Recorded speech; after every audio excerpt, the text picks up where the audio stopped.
Merhaba değerli meslektaşlarım.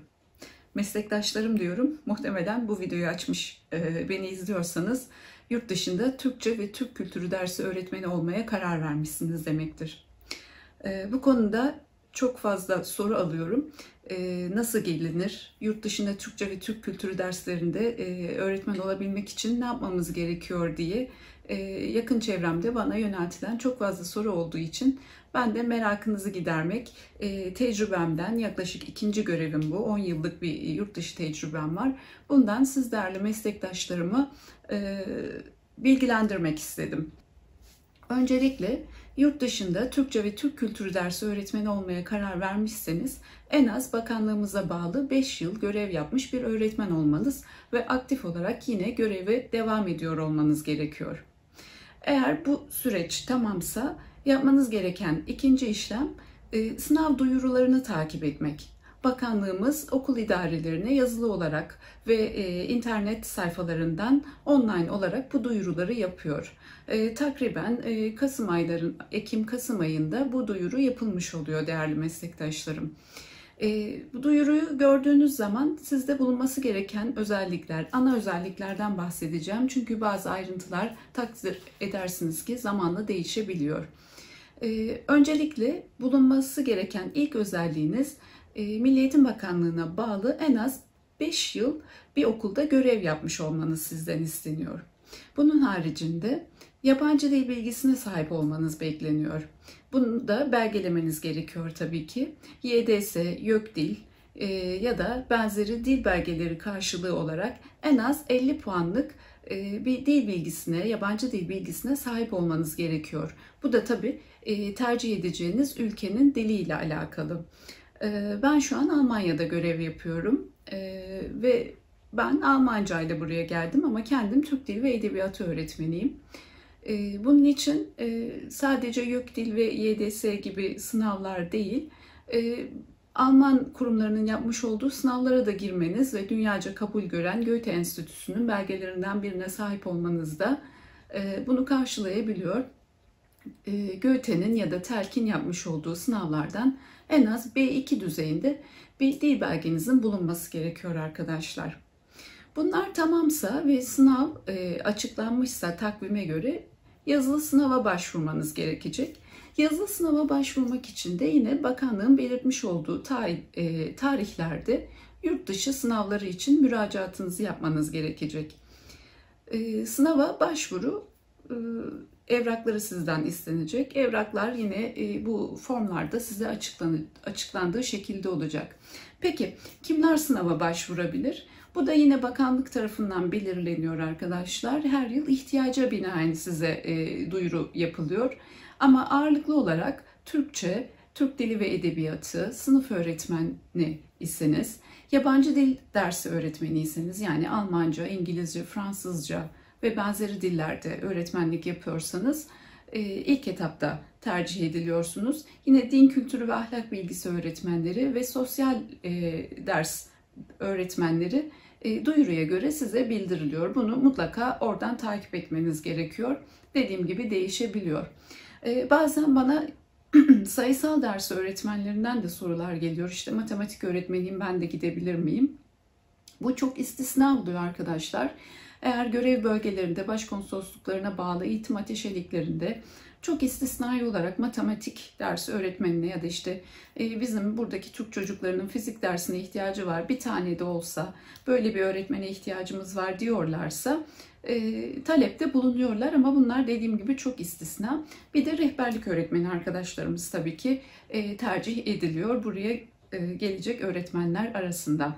Ama bunu mutlaka kılavuzdan kendinizin açıp o yılki yayınlanan kılavuzu takip ederek öğrenmeniz gerekiyor. Kılavuzu aldınız, sınav başvurunuzu yaptınız. Peki nasıl oluyor sınavlar derseniz şöyle hemen kısaca ondan da bahsedeyim. Sınav 2 aşamalı oluyor değerli meslektaşlarım.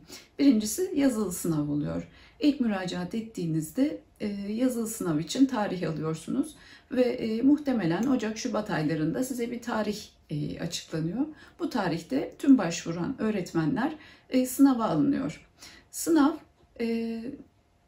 doğru yanlış üzerinden değerlendiriliyor. Sadece doğrular sayılıyor. Yanlış cevaplarınız doğrularınızın değerini götürmüyor.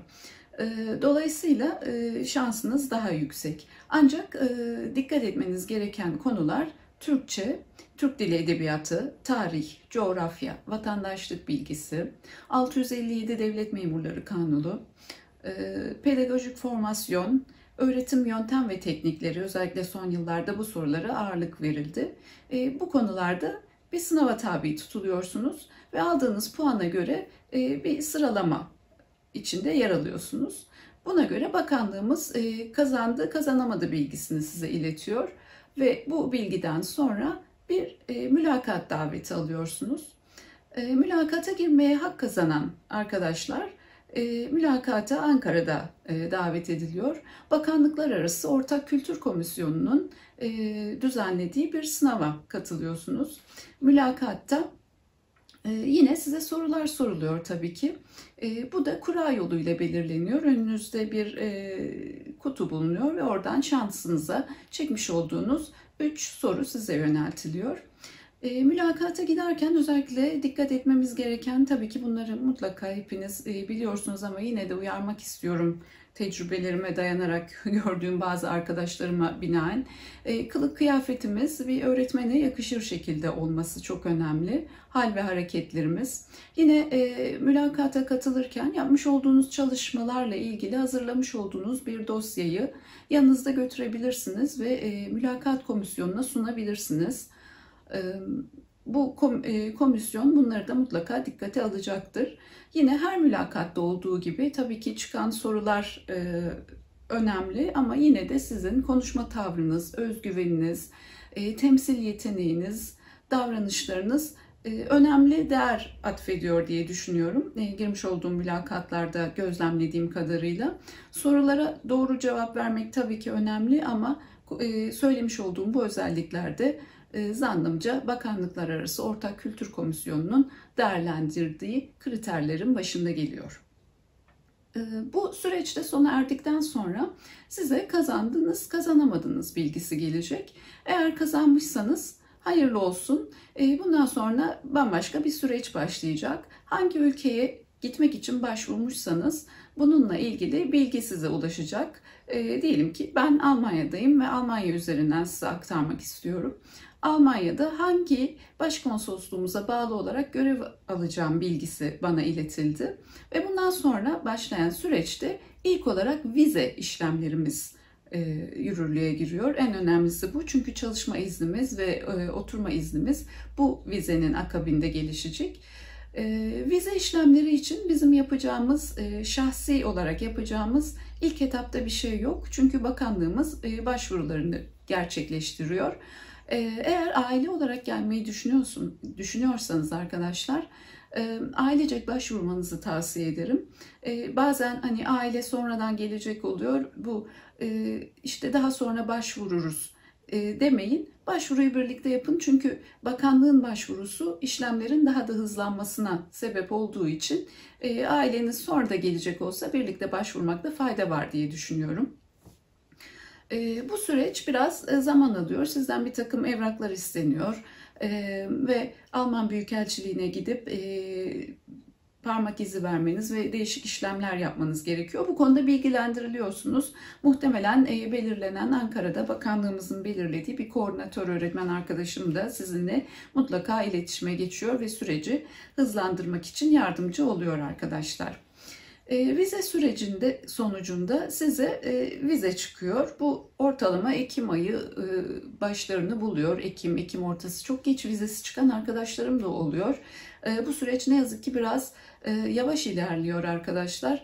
Ve bazen okullar başladıktan sonra, Almanya'da mesela eğitim öğretim yılı başladıktan sonra görev yerine ulaşan arkadaşlarımız da oluyor bu nedenle.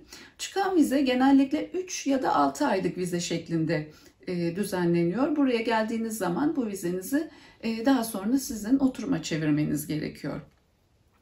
Vizeniz çıktı ve buraya geleceksiniz. Yapılacak işlemler neler? Bunu da bir sonraki videomuzda anlatalım.